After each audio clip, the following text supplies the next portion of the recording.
Good morning. I'm Tim Nyland, Director of Research at Pacific Point Advisors in Rancho Santa Fe, California. Together with my team of analysts, we've built out a state-of-the-art research lab that will bring you a unique and timely perspective of analytical issues of relevance impacting financial markets. Before we get started, please like, comment, and subscribe, and be sure to visit the Pacific Point Research Lab on our website.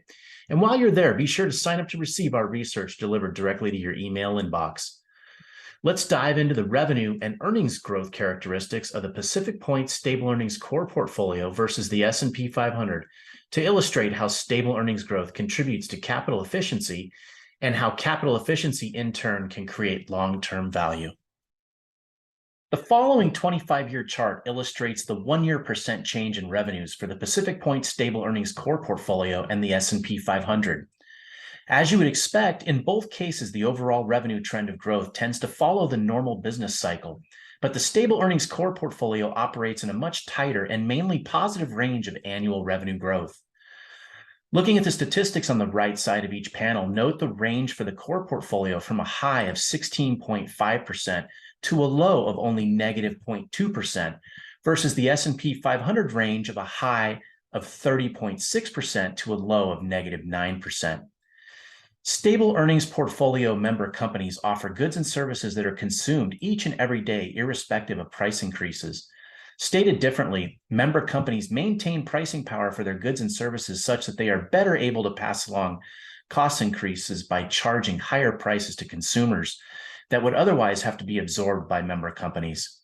You can see this playing out right before your eyes by looking at the difference in the trend rates of growth for 2022, outlined in green versus red. The upward trend of the stable earnings core portfolio is a stark contrast to the average company in the S&P 500, where revenue growth is now rolling over into a downward trend. Next, we move to the 25-year price and earnings chart for the S&P 500, with price represented as the blue line, earnings represented as the orange line, and the trend rate of EPS growth represented as the slope of the straight red line. Note that each one of the gray bars marks a recession or the end of a business cycle, and along with it, an earnings trough visible as dips in the orange line.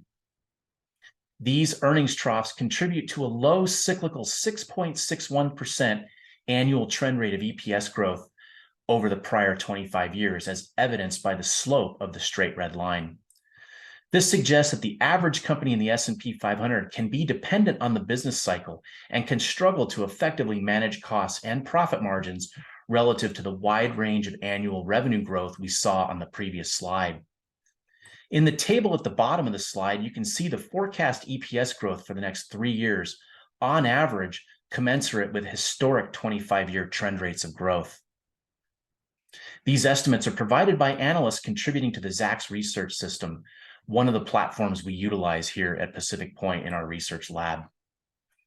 Looking at the same chart for the stable earnings core portfolio, you see something very different. That the annual trend rate of EPS growth, again measured by the slope of the red line, suggests that the average company in the stable earnings core portfolio remains insulated from the business cycle, even during periods of economic recession. This suggests that member companies are better able to manage costs and profit margins, both contributing to a high and stable 12.9% annual trend rate of EPS growth over the prior 25 years. In the table at the bottom of the slide, you can see the forecast EPS growth for the next 3 years, again, on average, commensurate with historic 25-year trend rates. Recall from the previous slide that the 25-year annual trend rate of EPS growth for the S&P 500 is only 6.61%. This compares to the stable earnings core EPS growth of 12.9% over the same period. This suggests that the stable earnings core portfolio compounds EPS growth at a rate nearly 2 times the EPS growth of the S&P 500 on average over the prior 25 years. We started out this webinar comparing revenue growth as the main input driver to earnings growth that we highlighted in our second and third slides.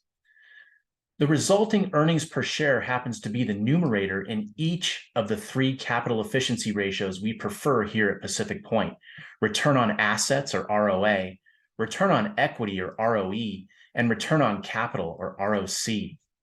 The following chart illustrates the difference in the return on assets, or ROA, for the stable earnings core portfolio in blue versus the S&P 500 in red. At Pacific Point, we define ROA as the ability to compound capital on the underlying asset base. The chart illustrates the stable earnings core portfolio is roughly 50% more efficient at compounding capital on the underlying asset base. Note that this is not just a 1 to 2 year trend. This is a 25-year trend for the entire model portfolio. The following chart illustrates the difference in the return on equity, or ROE, for the stable earnings core portfolio in blue versus the S&P 500 in red. At Pacific Point, we define ROE as the ability to compound capital on the common shareholder equity. The chart illustrates the stable earnings core portfolio is roughly 30% more efficient at compounding capital on the common shareholder equity base. Again, this is not just a 1 to 2 year trend. This is a 25-year trend for the entire model portfolio. If we add the effects of long-term debt to the previous ROE chart, you get the following chart that illustrates the difference in return on capital, or ROC, for the stable earnings core portfolio in blue versus the S&P 500 in red. At Pacific Point, we define the ROC as the ability to compound capital on the total capital base. The chart illustrates that the stable earnings core portfolio is roughly 15% more efficient at compounding capital on the total capital base. And again, this is not just a 1 to 2 year trend.